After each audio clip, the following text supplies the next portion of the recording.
Os vereadores de Campinas aprovaram o projeto de lei complementar de autoria do prefeito sobre o reajuste anual aos servidores públicos municipais em 3,69%. Tema que trouxe os vereadores à tribuna. Primeiro é importante a gente passar para a nossa população, para as pessoas que nos acompanham nesse plenário, que foram 4 rodadas de negociação com o Sindicato dos Trabalhadores, dos Servidores. Então foram 4 vezes que sentaram na mesa representantes do Executivo, representantes dos trabalhadores. E nessas 4 rodadas de negociação, algumas pautas avançaram, que eu vou pontuar aqui para vocês. Mas tudo que aconteceu foi de comum acordo com o sindicato. O sindicato esse, de alguma forma, é contestado por alguns aqui nesse plenário, mas legitimado pelo voto dos servidores, indiscutivelmente. Então, ele tem legitimidade para fazer essas tratativas. Esse sindicato, ele acabou batendo o martelo, no último dia 7, sexta-feira, de algumas reivindicações que foram atendidas pelo Executivo, e, entre elas, o reajuste de 3,69, que é a imposição da nossa lei eleitoral. Não se pode, de forma alguma, se propor um reajuste maior que isso. Com o índice que foi apresentado, porque 3,69% de reajuste não repõe as perdas salariais acumuladas. Embora esteja baseado no IPCA, nós sabemos que IPCA é uma média da inflação. Quando a gente olha para o conjunto da população, para os trabalhadores que utilizam boa parte da sua renda no pagamento ou de aluguel, no pagamento de alimentação, no pagamento de vestuário, da escolaridade, da saúde, a gente vê que a inflação foi muito maior.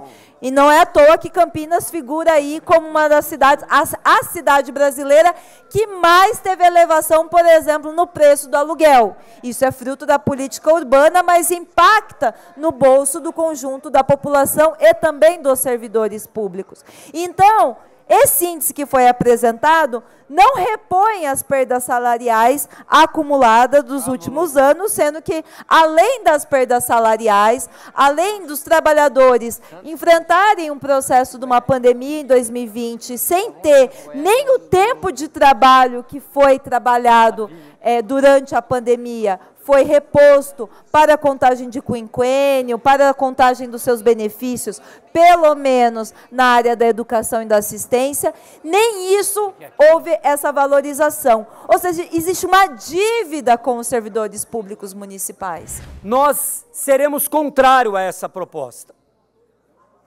É uma proposta que não repõe as perdas salariais dos servidores dos últimos anos. Alguém pode vir aqui dizer que nesse ano não pode aumentar acima da inflação, do reajuste do IPCA. E qual é a política de recomposição salarial nesses próximos anos, nos últimos anos? O que nós vimos, na verdade, nesse último período, foi ano a ano os servidores perderem poder de compra.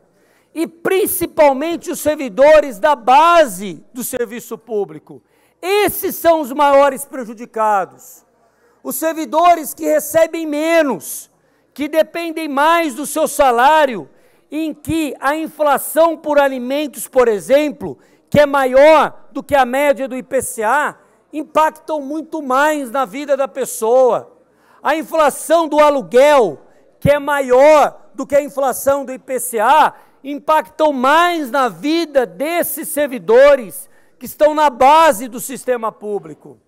Esses são os grandes prejudicados com uma proposta como essa. E são 2 verdades que não tem como ser alteradas, que foi dito. Quem tem a legitimidade para poder fazer a negociação com o Poder Executivo para fazer o reajuste é o sindicato, e teve uma pauta, tiveram negociações, foi uma semana de negociações para chegar a vários itens que foram aprovados na pauta do sindicato, na negociação junto ao Poder Executivo.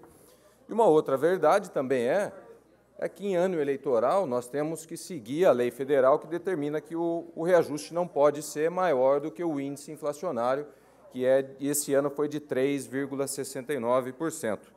Então, eu gostaria aqui de fazer um apelo também aos colegas vereadores, que a gente possa fazer uma moção de apelo para que o Congresso possa alterar essa legislação, para que em ano eleitoral o município, o Estado também tenha autonomia para poder fazer a alteração e recomposição e reajuste salarial e aumento real do poder de compra, para que a gente não tenha que seguir durante o ano eleitoral isso. Só que nós precisamos fazer, eu acho que nós precisamos fazer essa moção, e as demais câmaras do Brasil, as assembleias legislativas, para que o Congresso altere a lei federal.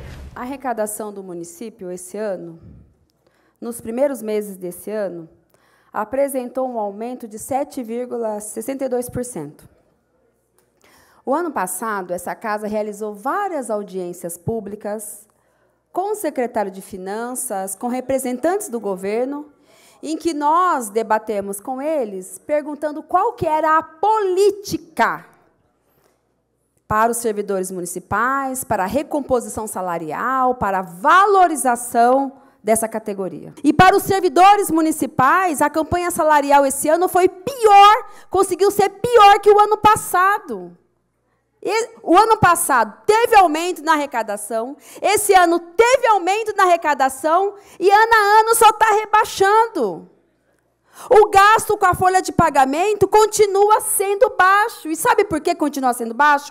Que além de não garantir campanhas salariais, discussões decentes para valorizar o nosso funcionalismo público, o prefeito dessa cidade não repõe o quadro de servidor. Está terceirizando tudo.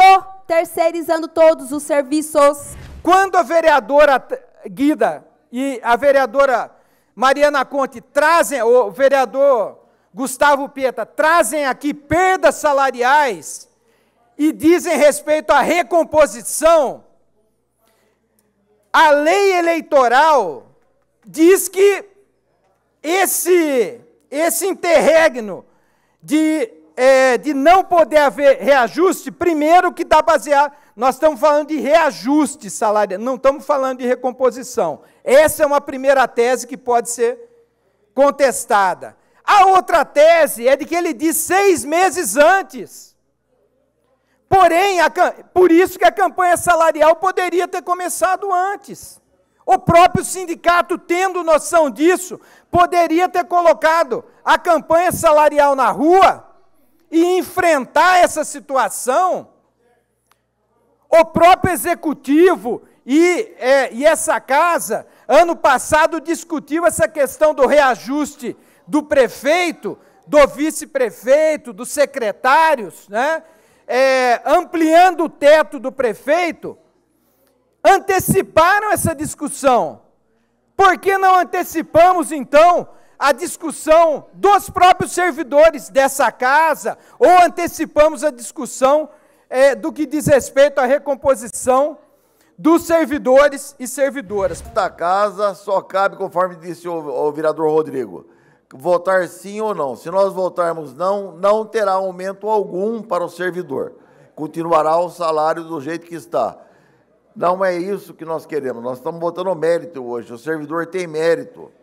Se houvesse possibilidade legal e até financeira, é lógico que nós gostaríamos de ver o servidor recebendo muito mais do que recebe. Então nós temos que ter muito cuidado e muita segurança em dizer: Campinas tem que ser bem administrada, Campinas merece um governo, tem um servidor que honra o município de Campinas, mas está dentro de um contexto onde nós vemos que o mundo está com problema, o Brasil está com problema, principalmente o governo federal, e nós vemos aí que nós não podemos deixar cair na mesma vala o poder municipal. Se hoje a gente chega no posto de saúde e tem alguém para nos atender, são graças aos servidores públicos. Se a gente tem atendimento nas creches, é graças aos servidores públicos. Até mesmo para a execução das emendas que acontecem, das indicações de Vossa Excelência, são os servidores públicos que organizam para que isso aconteça. E sabe o que nós queremos?